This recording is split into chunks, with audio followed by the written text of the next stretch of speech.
Determining the primary amino acid sequence of a protein is pretty straightforward. We just use Edmond degradation, and while it is a bit of a slow process, we can very easily determine what is the sequence of amino acids that make up a protein.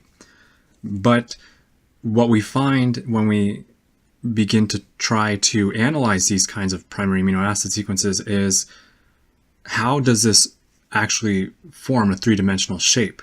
Because all we have is a ticker tape of amino acid one-letter codes, but that tells us nothing about what the protein will actually look like if you were to zoom in solution and see how it's actually interacting with everything around it in a biological system.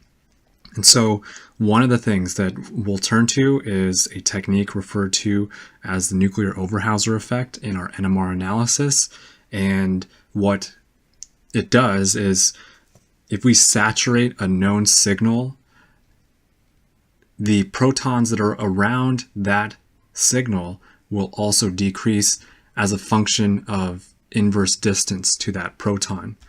And so what I mean by that is, let's say we had no idea what we were looking at and we didn't know this was valine, but I'm going to stick with valine because we know what the structure looks like and you can follow along. If I were to add in a signal at, we'll call this 2.2 ppm. So if I were to saturate the signals in an RF transmitter at 2.2 ppm, what would happen? Well, the first thing that's going to happen is we're going to see a reduction in the peak area, probably to 0, of peak C. And in addition to that, because these protons are physically close to, so the protons in peak A are close to proton C, what will happen is we're going to see a reduction in the signal of peak A as well. And so saturating the 2.2 ppm will decrease the 1.0 ppm peak as well.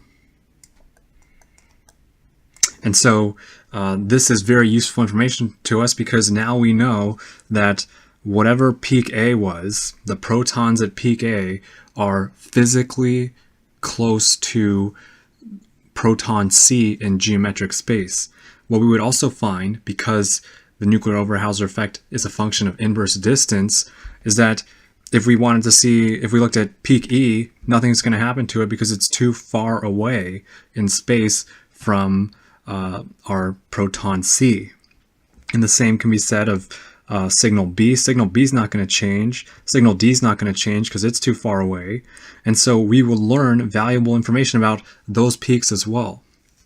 And to kind of draw this out a little bit, these proteins can get enormously complicated and long. And what will happen is, in three-dimensional space, we're going to have cysteines and arginines and all of these things that will just stick all over the place. And this is just a two-dimensional, but in three-dimensional as well, how do you begin to guess what this protein structure is like in three-dimensional space? And so if a proton on arginine is close to that on cysteine, and we're able to use the nuclear Overhauser effect, we can find that it will have some particular shape. And so it is a hint that allows us to get a good idea of what's going on here.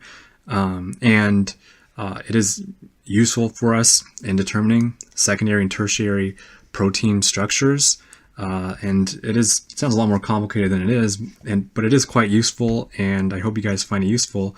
Let me know if you have any questions, and thanks for watching.